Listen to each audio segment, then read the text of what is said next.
Oh man, another retro review. Today we are looking at Diamond Alpha Nillious Ultra from Geogan Rising. I dubbed it Alpha Nillious because it's very reminiscent of Alpha Hydronoid from the original series where it turned from having 2 heads to 3. Now, the funny thing is it's never showed up where I live. If it did, I did not find it or somebody got to it first. The single version showed up here for a limited time, but the Diamond version I did not see. The single version I did get, but I gifted that to Julius Cho, the voice of Magnus. But it's fine because I found this in the United States and I was debating whether or not to open this for a while because it's such a rare and collectible toy. But I love Nillious and I don't plan on reselling this, so let's get right into it and I'll let you know what my thoughts are on this valuable Bakugan. Bakugan Brawl! Bakugan stand!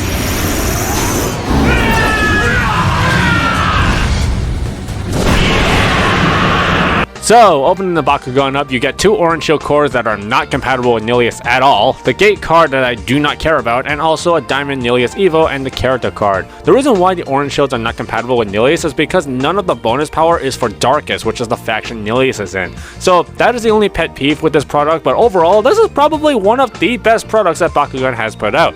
Now, looking over the Diamond Nillious Ultra toy, it's a beautiful toy, probably one of the best designs that they have done for any Bakugan in this franchise, with the wings, body, and tail being the only places they really splatter paint over, and the rest is more so details for its heads and appendages. The purple that they use for the toy does have a bit of a glossy finish to really give the toy that kind of shine, and the only manual parts are its arms, which doesn't really change the toy at all that much. I honestly thought that the green horn in the center head was a manual part that you can move in and out, but I was mistaken there. The non-diamond single toy already looked amazing, but the diamond toy really bumps it up a couple notches. I remember the single was a very thick plastic, but because of the translucent material that they use for the diamond, it's a bit more loose and flimsy for this toy, which is a common thing that they do with the diamond versions of Bakugan. Closing it is not that hard. They do have an instruction page on how to close it. They say to put the wings in first before closing it with the tail, but I put the tail in and then the wings in out of habit. The overall design I think is the best Ultra out of the previous Ultras that they have made. While the Battle Planet Ultra was kind of like a stick drawing and the Armor Alliance Ultra was like a snake with a neck disease, Geogan Rising Nillious Ultra was probably the best in terms of overall design, being more grounded and actually looking like a monster depiction. In closed form, the ball itself is a lot more smooth and round with minimal to no ridges on anywhere in its ball form, unlike the Battle Planet version where it had like 4 ridges sticking out, but it didn't interfere with the rolling track. Oh, thank God, it's not the Drago stance. Okay, we got a few more minutes. Yeah, it's a beautiful toy, and I don't know why Legends went with the reprint of Armored Alliance Ultra Mode when the Geogan Rising one was objectively the best one to go with, especially with how short-printed it was, and even especially since the artwork on the Legends Ultra Nillious is the 3-headed Alpha Nillious.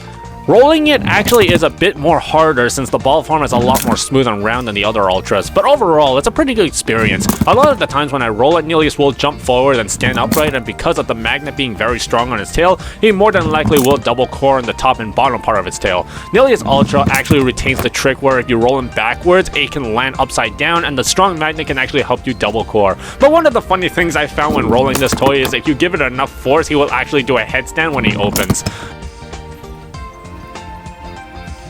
Okay, that's cool too. Going through the character card, Nillious Ultra is a double orange shield 503 with built-in reroll, and on orange shield he gets plus 7 damage. So on a good day, if he's able to double core, he can reach 15, 50, and 10 with a combination of orange shield and blue shield. But if we just keep it grounded a little bit, he can become a 1310, which is still a pretty insane number as long as you practice and perfect the technique to double core. So not only is he very good in terms of beat power, but he can also fare very well against the Might Mac fight. The Diamond Evo costs an astounding 8 energy, and Nillious Ultra will become a 2805, retaining his reroll, and on orange shield gets plus 10. So at best he can become a 3215 with 1 orange shield, and will become more with a double core technique. For an 8 cost, that is pretty insane, with only Diamond Falcon Ultra and Dragonite Maximus being the only high cost Evos that can really match it, and even then Nillious costs 2 less than those things. The only thing is, with a very beefy and expensive Evo like this, it does require a lot of help to get out, whether it is adding Ventus to your deck to ramp up your energy energy using Divine Intervention or cheesing it out with Dan and Air Zero, since Darkus does not provide any kind of energy ramp or free evo play. So in terms of its ability in battle, it's pretty insane. Getting it out though can be a little bit difficult without the help of other factions. So this was Diamond Nillious Ultra from Geogan Rising, and plugging a score on this product, I'm giving it a solid 9.5 out of 10. It's absolutely a perfect toy with a great offering. The design is amazing and one of the best looking Bakugan in the entire franchise. This toy would be great to have for any collection, especially if you're a Magnus or Nillious fan. The only small complaint that would make this product a perfect product was offering at least one of those Baku cores that can give plus 400 to Darkus, because those ones that come with the Diamond single are not compatible and are only good for giving Nillious the damage effect. But overall, this toy looks good and it's a lot of fun, and if you find one out in the wild at a reasonable price, definitely do not hesitate to pick one up. And because I don't think they even make them anymore, and these were short printed as heck. But let me know what your thoughts are on this toy in the comments down below. Support BakuTalk by pressing the thumbs up and give us a subscribe for more awesome Bakugan content. I've been Haru, and thank God for Rapid Fire. Bye!